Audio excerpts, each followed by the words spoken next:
Welcome to Aizan Lessons. Here you'll find kids stories from so much and more for the child journey. Thank you for being here. வணக்கம் குட்டீஸ். இன்னைக்கு நாம ஒரு சூப்பரான விஷயம் கத்துக்க போறோம். நம்ம எல்லாருக்கும் எதிர்காலத்துல இப்படி ஆகணும் அப்படி ஆகணும்னு நிறைய ஆசைகள் கனவுகள் இருக்கும் இல்லையா?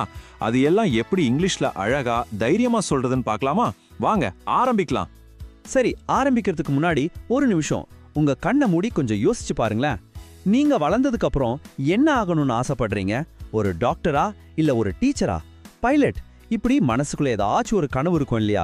அத பத்தி தான் நம்ம இன்னைக்கு பேச போறோம். முதல்ல நாம என்ன செய்ய விரும்புறோம், நமக்கு என்னவெல்லாம் பண்ண பிடிக்கும்னு எப்படி இங்கிலீஷ்ல சொல்றதுன்னு கத்துக்கலாம். இதுதான் நம்ம கனவு பயணத்தோட முதல் படி. வாங்க போகலாம். நாம கத்துக்க போற முதல் முக்கியமான வார்த்தை want to. இதுக்கு என்ன அர்த்தம்னா விரும்புகிறேன் அல்லது ஆசைப்படுகிறேன் அப்படின்னு சொல்லலாம். நமக்கு ஒரு விஷயத்தை செய்ய பிடிக்கும்னு சொல்றதுக்கு நாம இதை யூஸ் பண்ணுவோம். உதாரணத்துக்கு இந்த வாக்கியத்தை கொஞ்சம் கவனமா கேளுங்க. I want to read English books. இதோட அர்த்தம் நான் ஆங்கில புத்தகங்கள் படிக்க ஆசைப்படுகிறேன். உங்களுக்கு புத்தகம் படிக்க பிடிக்குமா? இது நம்ம எல்லாருக்கும் இருக்கிற ஒரு பெரிய ஆசை இல்லையா? I want to speak English well. இப்ப நான் சொன்னதுக்கு அப்புறமா நீங்களும் என் கூட சேர்ந்து நல்லா சத்தமா சொல்லுங்க. I want to speak English well. பிரமாதம், ரொம்ப அழகா சொன்னீங்க. அருமை. இப்போ நாம என்ன செய்ய விரும்புறோம்னு சொல்ல கத்துக்கிட்டோம். சரி, அடுத்த ஸ்டெப்புக்கு போகலாமா? நாம எதிர்காலத்துல என்னவாக ஆகணும், நம்ம லட்சியம் என்ன அப்படின்னு எப்படி சொல்றதுன்னு இப்ப பார்க்கலாம். அதுக்கு நாம பயன்படுத்த போற வார்த்தை தான் want to be. இதுக்கு அர்த்தம் ஆக வேண்டும் அல்லது ஆக ஆசைப்படுகிறேன். இது நம்ம லட்சியத்தை மத்தவங்களுக்கு ரொம்ப தெளிவா எடுத்து சொல்ல உதவும். இந்த ஸ்லைட பாருங்களேன். இங்க சில உதாரணங்கள் இருக்கு. ஒருத்தர் டாக்டராக விரும்பலாம், இன்னொருத்தர் டீச்சர், இல்லனா ஒரு போலீஸ் ஆபீசர், ஏன் ஒரு சூப்பரான ஓவியராக கூட ஆசைப்படலாம். இதே மாதிரி உங்க கனவையும் நீங்க சொல்லலாம். சரி, இப்போ உங்க முறை. நான் சொல்றத நல்லா கவனிச்சு ஏன் கூடவே திரும்ப சொல்லுங்க. ரெடியா? I want to be a teacher. மிகச்சரியா சொன்னீங்க. உங்களுக்கு டீச்சராக ஆசையா? சும்மா கனவை மட்டும் கண்டா போதுமா? இல்லையா, அதை அடைய நாம முயற்சி செய்யணும். அதுக்கு நமக்கு நாமே ஒரு உறுதிமொழி எடுத்துக்கணும். அந்த மாதிரி உறுதிமொழிக்கு வில் என்ற வார்த்தையை எப்படி பயன்படுத்துறதுன்னு இப்ப பார்க்கலாம். வில் இந்த வார்த்தை எதிர்காலத்தை குறிக்கும். அதாவது நான் இதை நிச்சயம் செய்வேன் அப்படின்னு உறுதியா ரொம்ப நம்பிக்கையா சொல்றதுக்கு இந்த வார்த்தையை நம்ம யூஸ் பண்ணுவோம். உதாரணத்துக்கு நம்ம லட்சியத்தை அடைய நம்ம தினமும் படிக்கணும் இல்லையா?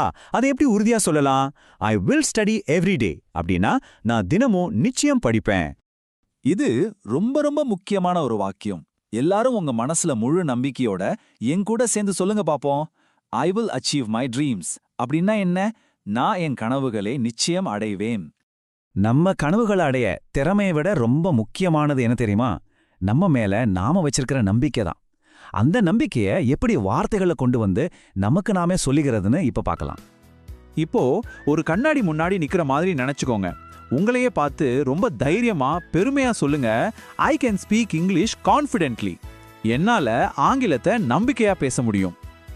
அடுத்து உங்க 2 கையையும் இறுக்கமா மூடிக்கோங்க. உங்க மேல முழு நம்பிக்கை வச்சு இதை சொல்லுங்க. I believe in myself. நான் என்ன முழுசா நம்புகிறேன். இந்த நம்பிக்கை தான் உங்களுடைய மிகப்பெரிய பலம். சரியா? கடைசியா ஒரு அழகான புன்னகையோட ரொம்ப பாசிட்டிவா அதை சொல்லுங்க. My future is bright. என் எதிர்காலம் பிரகாசமாக இருக்கும். ஆமா, நிச்சயமா இருக்கும். சூப்பர். இப்போ நீங்க கட்டுக்கிட்டதெல்லாம் வச்சு உங்க சொந்த கனவுகளை பத்தி தைரியமா பேச போறீங்க. இது உங்களுக்கான பிராக்டிஸ் டைம். ரெடியா? இப்போ நான் உங்களை கேக்குறேன், what do you want to be? அதாவது நீங்க என்னவாக ஆசைப்படுகிறீர்கள்? உங்க மனசுல இருக்கிற பதில நல்லா யோசிச்சு வச்சுக்கோங்க. இப்போ இந்த வாக்கியத்தை பாருங்க. I want to be அப்படின்னு இருக்கு. இந்த காலி இடத்துல உங்க கனவை, உங்க லட்சியத்தை நீங்க தான் நிரப்பணும். சத்தமா சொல்லுங்க பார்க்கலாம். I want to be a. அருமை. வாழ்த்துக்கள் நண்பர்களே. நீங்க இந்த லெவலை ரொம்ப வெற்றிகரமா முடிச்சிட்டீங்க. உங்க கனவுகளை பத்தி இங்கிலீஷ்ல பேச இப்போ நீங்க தயார். சூப்பர். உங்களுக்காக நீங்களே ஒரு முறை கை தட்டிக்கோங்க பார்க்கலாம். எப்பொழுதும் ஒரு விஷயத்தை ஞாபகம் வச்சுக்கோங்க. நீங்க விடாமுயற்சியோட உழைச்சிங்கன்னா, உங்க மேல முழுசா நம்பிக்கை வச்சீங்கன்னா, உங்க கனவுகள் நிச்சயம் ஒரு நாள் நிஜமாகும். தொடர்ந்து முயற்சி செய்யுங்க, நம்பிக்கையோட பேசுங்க. அடுத்த முறை சந்திக்கலாம்.